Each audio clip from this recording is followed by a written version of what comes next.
Doctor ortho Ayurvedic oil and capsule, अब दर्द भी घुटने टेकेगा। झारखंड के ट्रेजरी घोटाले जांच का दायरा बढ़ा। सरकारी खजाने से फर्जी निकासी पर मुख्यमंत्री का सख्त निर्देश। आईएएस अमिताभ कौशल की अध्यक्षता में उच्च स्तरीय समिति करेगी पड़ताल।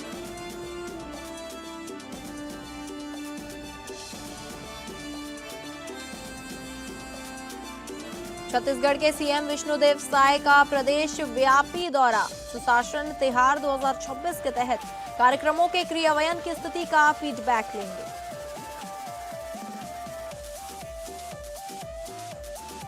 बस्तर के कांकेर में आईईडी ब्लास्ट, 3 जवान शहीद, 1 गंभीर घायल। डिमाइनिंग ऑपरेशन के दौरान बड़ा हादसा। 7 साल के ईशांक ने झारखंड का नाम रोशन किया। पाक स्ट्रेट की 29 किमी की दूरी मात्र 9 घंटे 50 मिनट में पार। 7 वर्षीय बालक ने तोड़ा विश्व रिकॉर्ड।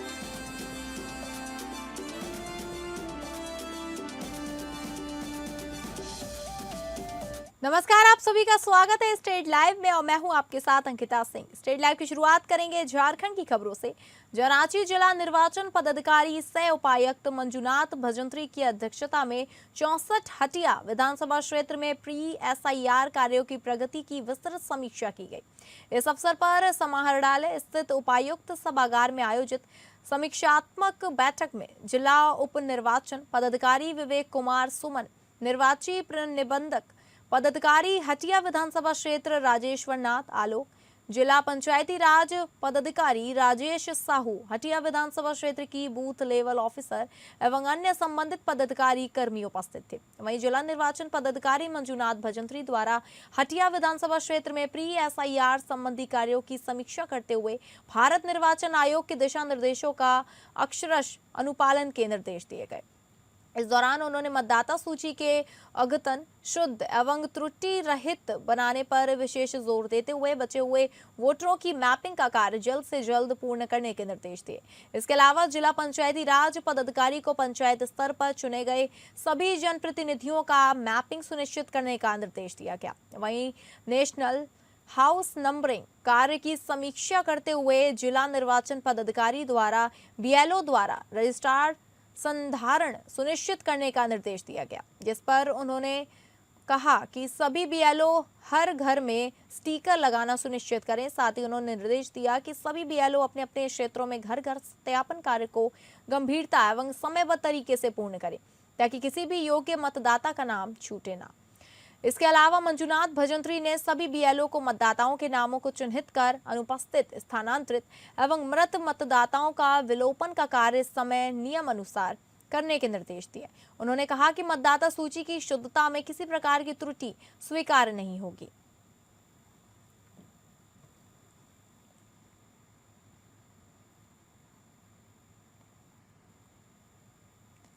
झारखंड में सरकारी खजाने से फर्जी वेतन निकासी के मामले में मुख्यमंत्री हेमंत सोरेन के सख्त आदेश के बाद अब जांच का दायरा बढ़ाकर 14 जिलों तक कर दिया गया है। जानकारी मिली है कि इस मामले में राज्य के वरिष्ठ आईएएस अफसर अमिताभ कौशल की अध्यक्षता वाली उच्च स्तरीय समिति अब हजारीबाग और बोकारो के साथ 12 अन्य जिलों की ट्रेजरियों की जाँच करेगी। इस संबंध में वित्त विभाग के महालेखाकार से मिली नई जानकारी के आधार पर जाँच का विस्तार करने का औपचारिक प्रस्ताव सरकार को भेज दिया गया है।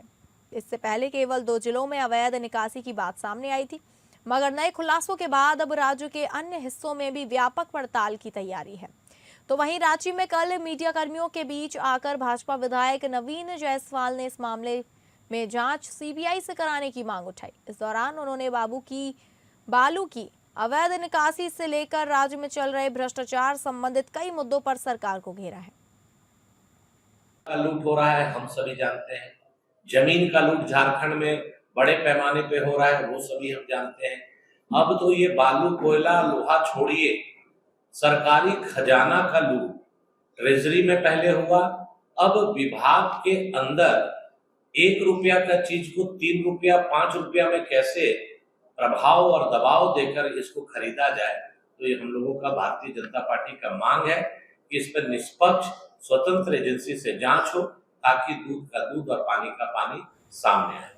श्रावणी मेला 2026 को लेकर जिला प्रशासन से लेकर राज्य सरकार ने तैयारी शुरू कर दी है। 31 जुलाई से शुरू होने वाली श्रावणी मेला को लेकर रविवार को जिले के पर्यटन मंत्री सुदिव्य कुमार ने एक समीक्षा बैठक की। देवघर के सर्किट हाउस में दुमका और देवघर के अधिकारियों के साथ करीब 2 घंटे तक बैठक करने के बाद मंत्री ने मीडिया से बात करते हुए कहा कि हर वर्ष की भांति श्रद्धालु की सुविधा का विशेष ध्यान रखा जा रहा है। वहीं मंत्री ने कहा कि इस बार श्रद्धालुओं के लिए पिछले वर्ष से ज्यादा इंतजाम किए जाएंगे, क्योंकि देश भर से आने वाले श्रद्धालुओं की अत्यधिक संख्या को देखते हुए इस बार जिला प्रशासन को खास दिशा निर्देश दिए गए हैं। वहीं फुटओवर ब्रिज बनाने को लेकर मंत्री सुदिव्य कुमार ने कहा कि डीपीआर तैयार कर लिया गया है, क्योंकि यह बड़ा प्रोजेक्ट है, इसलिए इसको पूरा करने में अभी वक्त लगेगा। बैठक में देवघर के DC Shashi Prakash Singh, SP Praveen Pushkar, DDC Piyush Sinha के साथ दुमका के सभी पदाधिकारी मौजूद रहे। इस वर्ष 31 जुलाई से श्रावणी मेला का शुभारंभ है। हम लोगों ने आज 3 मई फिर आप कैमरा के बीच में कर रहे हैं। हम लोगों ने आज 3 मई में समीक्षा की बैठक शुरू की। हमारा यह मानना है कि लगभग 3 महीने के समय के अंतराल में पिछले वर्ष की तमाम खूबियों और खामियों से सबक लेते हुए 2026 के श्रावणी मेला के बेहतर आयोजन, देश भर से आने वाले श्रद्धालुओं को बेहतर अनुभव देने की दिशा में हम लोगों ने बैठक कर दी। तमाम देवघर और दुमका दोनों ही जिले के प्रशासनिक पदाधिकारियों की उपस्थिति में बैठक हो रही है।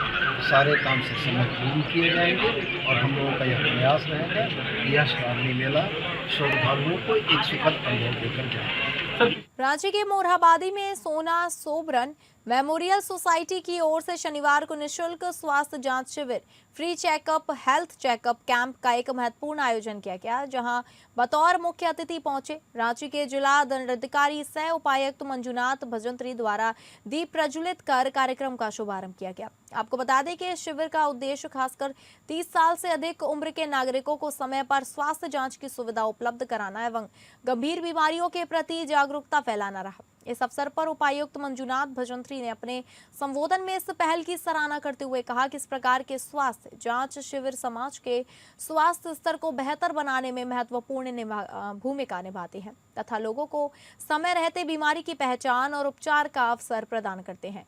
तो सभी स्वास्थ्य शिविर में बड़ी संख्या में लोगों ने निःशुल्क जांच का लाभ उठाया। इसके साथ ही शिविर में चिकित्सकों द्वारा विभिन्न प्रकार की स्वास्थ्य जांच एवं परामर्श सेवाएं प्रदान की गई। ओरल कैंसर स्क्रीनिंग, जो कि मुंह के कैंसर के शुरुआती लक्षणों की पहचान के लिए विशेष जांच की व्यवस्था की गई, जिससे समय पर उपचार संभव हो सके। सर्वाइकल कैंसर स्क्रीनिंग के तहत महिलाओं के लिए गर्भाशय ग्रीवा कैंसर की जांच की सुविधा उपलब्ध कराई गई, जिससे इस गंभीर बीमारी की रोकथाम में सहायता मिले। वहीं ब्रेस्ट कैंसर स्क्रीनिंग के तहत स्तन कैंसर की प्रारंभिक जाँच एवं जागरूकता पर विशेष जोर दिया गया, जबकि हाइपरटेंशन, उच्च रक्तचाप जाँच में लोगों का ब्लड प्रेशर जाँच कर उन्हें आवश्यक परामर्श दिया गया। इसके अलावा डायबिटीज जांच में रक्त शर्करा की जांच कर संभावित मरीजों को चिन्हित किया गया और उन्हें आगे की चिकित्सा सलाह दी गई।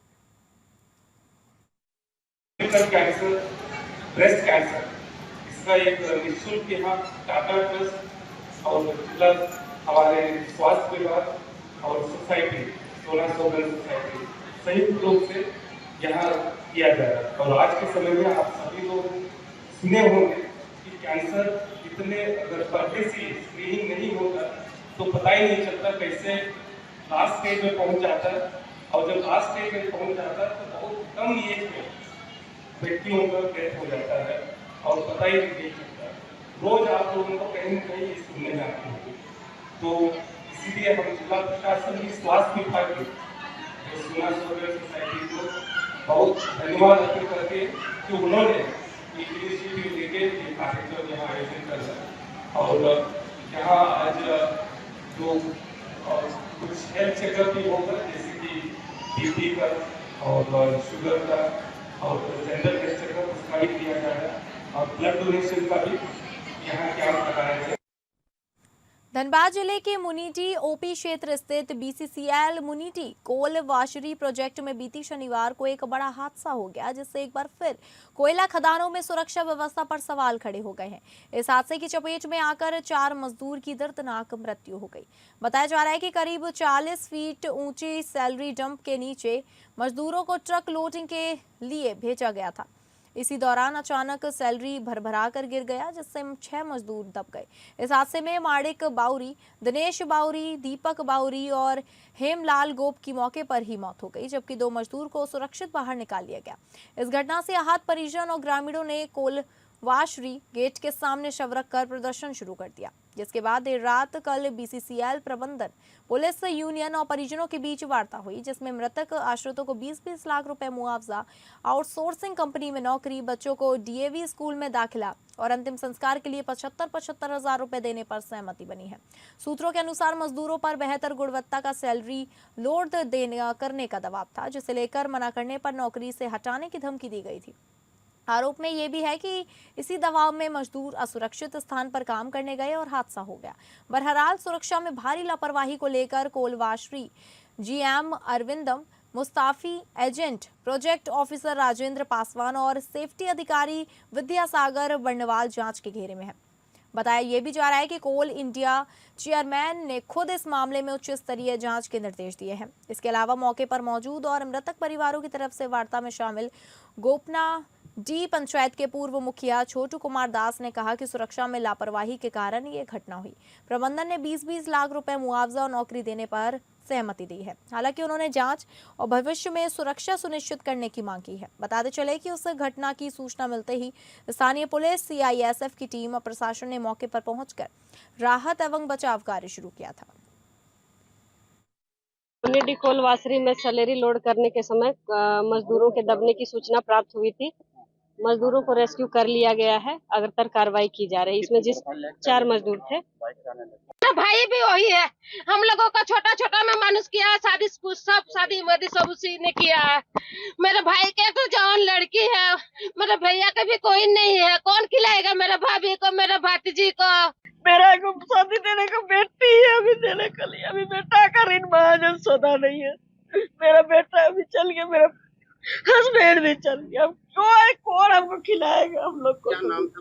प्रेम प्रसंग में जब लड़की की शादी दूसरी जगह तय हो गई तो इससे नाराज प्रेमी मोबाइल टावर पर चढ़ गया। गढ़वा जिले के रंका थाना के कपरो गांव में शनिवार को यह घटना देख लोग आश्चर्य हो गए। सूचना मिलने पर रंका पुलिस पहुंचकर प्रेमी असदुल्ला अंसारी को मोबाइल टावर से उतारने का प्रयास कर रही है। दरअसल मानपुर की एक लड़की से खपरो गांव के असदुल्ला का 2 वर्षों से प्रेम प्रसंग चल रहा था। इस बीच लड़की के घर वालों ने उसकी शादी दूसरी जगह तय कर दी। इससे प्रेमी नाराज हो गया और मोबाइल टावर पर चढ़ गया। लड़के के पिता खुर्शीद अंसारी बताते हैं कि लड़की भी उन्हीं के समुदाय की है। 1 सप्ताह पहले रंका थाना में समझौता भी हुआ था, जहां प्रेमी और प्रेमिका की शादी कराने की सहमति बनी थी, लेकिन लड़की के घर वालों ने उसकी शादी दूसरी जगह कर दी। फिर ओपन मेहमान भी अलन घरे देखा था कि करके और फिर जाके ओपन मुखरा गिलन नहीं 3 साल से बात कर दबा वहीं लेन देन कर दबा तब कुछ एकदम बात आज मैंने का हो लगा नहीं कर नहीं खन कर लगा तो टावर पर चढ़ के लगे जान दे कब जगला शादी नहीं कब चगला चढ़ल बा 9 बजे मैंने शादी नहीं हलो तब टावर चगला।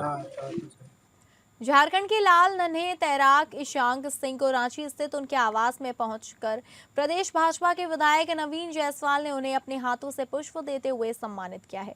इस दौरान उन्होंने नन्हे तैराक को अपनी गोद में बैठाकर काफी देर तक उनसे बातचीत कर उनका हाल जाना और उनकी इस बड़ी उपलब्धि के लिए उन्हें बधाई और शुभकामनाएं भी दी।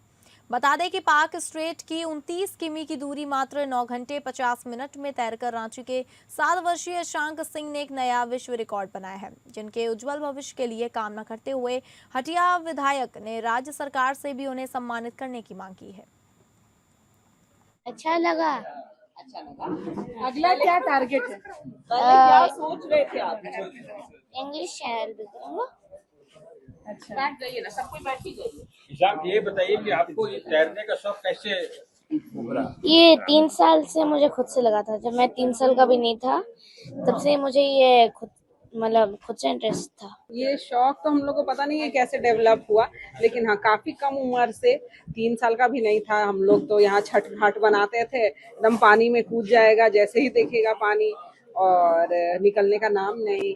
वहां से शुरू हुआ बेसिकली, हम लोग तो वही जानते हैं। और फिर 3 साल का हुआ तो पूल में बोला कि एडमिशन कराइए, तो पूल में कराए, तो वहां से जर्नी शुरू हुआ पूल। उसके बाद कभी नहीं मना किया कि हम नहीं जाएंगे या नहीं, उल्टा किसी भी दिन बारिश भी नहीं होते रहेगा तो भी कहेगा कि जाना है आज। देखिए, राजधानी और खास करके हटिया विधानसभा क्षेत्र, और मुझे खुशी इस बात की है कि इनकी मदर की जब शादी थी तो मैं उसमें गया था, और इनके नाना जी मेरे बहुत पुराने परिचित हैं, और 7 साल का ये बच्चा, और आप देखे होंगे कितना बोल्डनेस के साथ, कितना कॉन्फिडेंस के साथ एक एक चीज का जवाब दे रहा है।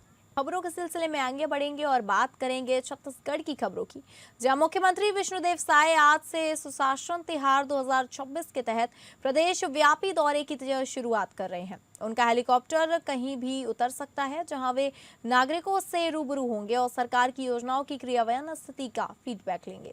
सुशासन तिहार अभियान 1 मई 2026 से 10 जून 2026 तक चलेगा। इस दौरान मुख्यमंत्री विकास कार्यों का औचक निरीक्षण करेंगे, हितग्राहियों से सीधा संवाद करेंगे और जिला स्तर पर समीक्षा बैठक लेंगे।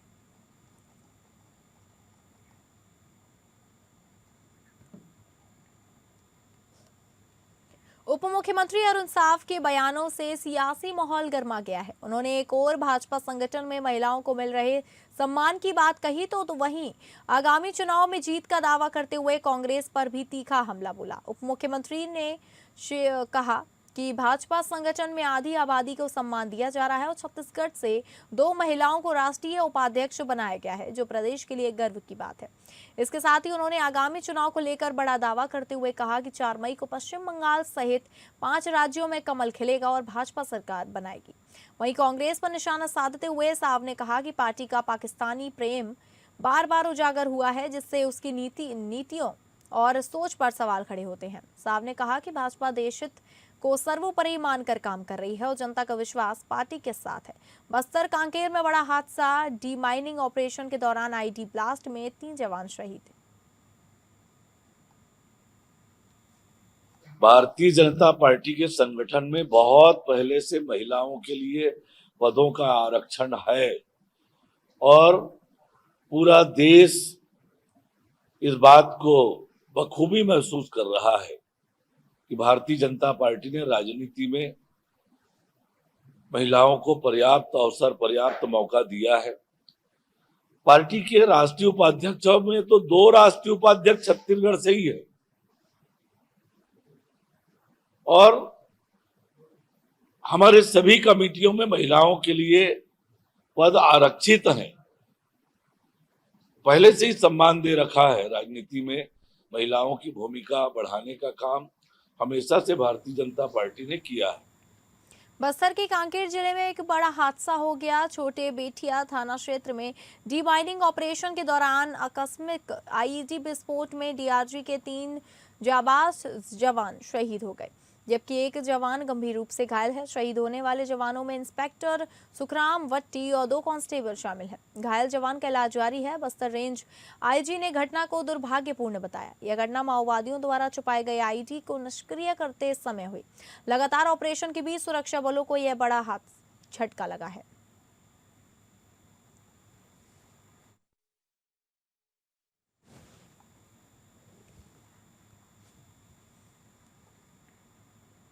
राजनांदगांव जिले के डोंगरगढ़ क्षेत्र में अवैध शराब का बड़ा जखीरा मिलने के बाद सियासत गर्मा गई है। प्रदेश कांग्रेस अध्यक्ष दीपक बैज ने सरकार और गृह मंत्री पर गंभीर आरोप लगाए हैं। दीपक बैज ने कहा, डोंगरगढ़ में अवैध शराब की बरामदगी कोई पहली घटना नहीं है। लगातार ऐसे मामले सामने आ रहे हैं। राजनांदगांव गृह मंत्री का प्रभार जिला है, ऐसे में स्पष्ट होना चाहिए कि अवैध शराब कहां से आ रही है और किसके संरक्षण में इसका कारोबार चल रहा है। कांग्रेस ने सवाल उठाया कि क्या यह अवैध कारोबार किसी के इशारे पर संचालित हो रहा है और इसके पीछे कौन मास्टरमाइंड है। दीपक बैज ने सरकार से मांग की है कि पूरे मामले की निष्पक्ष जांच कर दोषियों पर सख्त कार्रवाई की जाए और अवैध शराब के नेटवर्क का खुलासा किया जाए। पूर्व मुख्यमंत्री का क्षेत्र और भारतीय जनता पार्टी की सरकार में डोंगरगढ़ क्षेत्र में बड़ी तादाद में अवैध शराब का जखीरा मिला है। ये पहली बार नहीं है। इस राजनांदगांव जिले ये गृह मंत्री का प्रभार जिला है। स्पष्ट बताना चाहिए, क्या गृह मंत्री के इशारे पर यहाँ पे अवैध शराब का फैक्ट्री है क्या? कहाँ से अवैध शराब आ रही है? किसके संरक्षण में हो रही है? ये सबसे बड़ा सवाल है। अवैध शराब का अड्डा बन चुका है राजनांदगांव। अब बात करेंगे मध्य प्रदेश की खबरों की, जहां विदिशा गेहूं की खरीद की तीसरी समीक्षा थी। एक दिन रायसेन से मैंने की थी, एक दिन भोपाल से ही की थी और आज विदिशा में आके हमने पूरे संसदीय क्षेत्र के गेहूं खरीदी की विशेष रूप से आज समीक्षा की है। यह बात केंद्रीय कृषि मंत्री शिवराज सिंह चौहान ने आज कलेक्ट्रेट में आयोजित बैठक के दौरान कही। उन्होंने कहा कि हर एक किसान से खरीदी होगी और अब खरीदी तेजी से चल रही है। स्लॉट बुकिंग में देरी लग रही है, धीमा चल रहा था, लेकिन अब तेजी से स्लॉट बुक करने का काम चल रहा है और अब स्लॉट बुकिंग में कोई समस्या बची नहीं है। यह फैसला किया कि कंट्रोल रूम कलेक्ट्रेट में रहेगा। अगर किसी किसान को यह समस्या आ रही कि सत्यापित नहीं हो रहा तो वो यहाँ पर जानकारी दे दे, तो वो सही किसान है तो सत्यापित करके उसकी समस्या का समाधान कर दिया जाएगा। वरदानों की कमी की समस्या दूर करने का प्रयास किया। वरदाने अब निरंतर आ रहे हैं। अगले 3 दिन तक खरीद के लिए वरदाने पर्याप्त है और उनकी आपूर्ति लगातार हो रही है।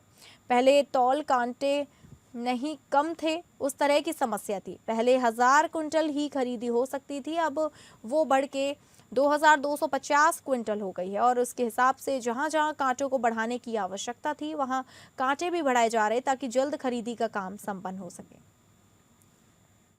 किसान भाई और बहनों से उपार्जन का काम, गेहूं खरीदी का काम निरंतर जारी है।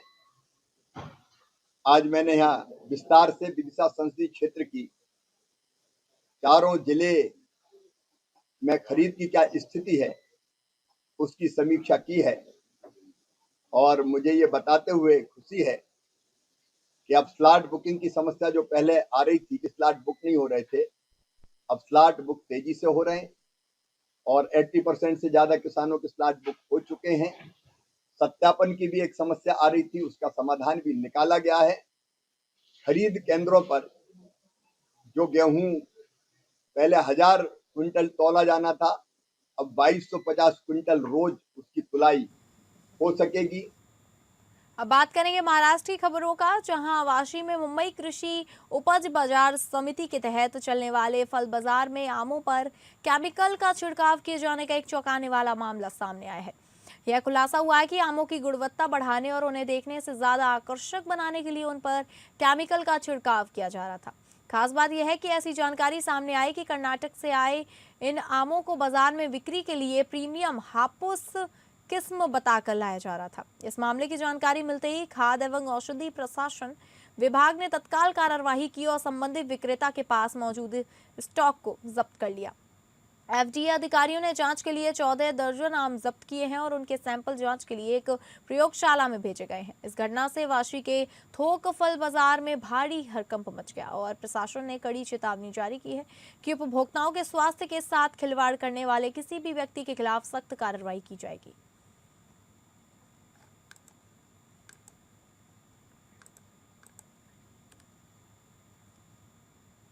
तो फिलहाल इस हेडलाइन में बस इतना ही। नमस्कार।